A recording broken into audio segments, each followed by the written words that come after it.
गणेश चतुर्थी की कहानी। एक बार की बात है, सभी देवता बहुत ही मुश्किल में थे। सभी देवगण शिवजी के शरण में अपनी मुश्किलों के हल के लिए पहुँचे। उस समय भगवान शिवजी के साथ गणेश और कार्तिकेय भी वहीं बैठे थे।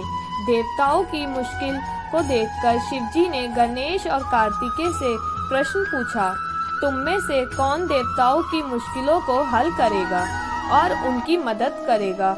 जब दोनों भाई मदद करने के लिए तैयार हो गए तो शिवजी ने उनके सामने एक प्रतियोगिता रखी। इस प्रतियोगिता के अनुसार दोनों भाइयों में जो भी सबसे पहले पृथ्वी की परिक्रमा करके लौटेगा वही देवताओं की मुश्किलों में मदद करेगा।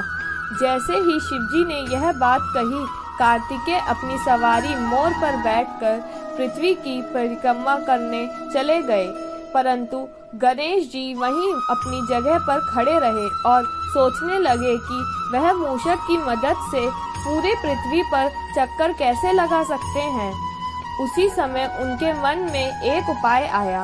वे अपने पिता शिवजी और माता पार्वती के पास गए और उनके 7 बार परिक्रमा करके वापस अपनी जगह पर आकर खड़े हो गए। कुछ समय बाद कार्तिकेय पृथ्वी का पूरा चक्कर लगाकर वापस पहुँचे और स्वयं को विजेता कहने लगे।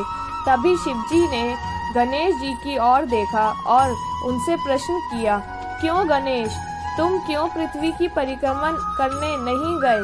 तभी गणेश ने उत्तर दिया, माता पिता में ही तो पूरा संसार बसा है, चाहे मैं पृथ्वी की परिक्रमा करूं या अपने माता पिता की, एक ही बात है।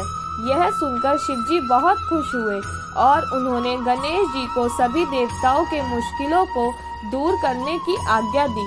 साथ ही शिवजी ने गणेश जी को यह भी आशीर्वाद दिया कि कृष्ण पक्ष के चतुर्थी में जो भी व्यक्ति तुम्हारी पूजा और व्रत करेगा उसके सभी दुख दूर होंगे और भौतिक सुखों की प्राप्ति होगी।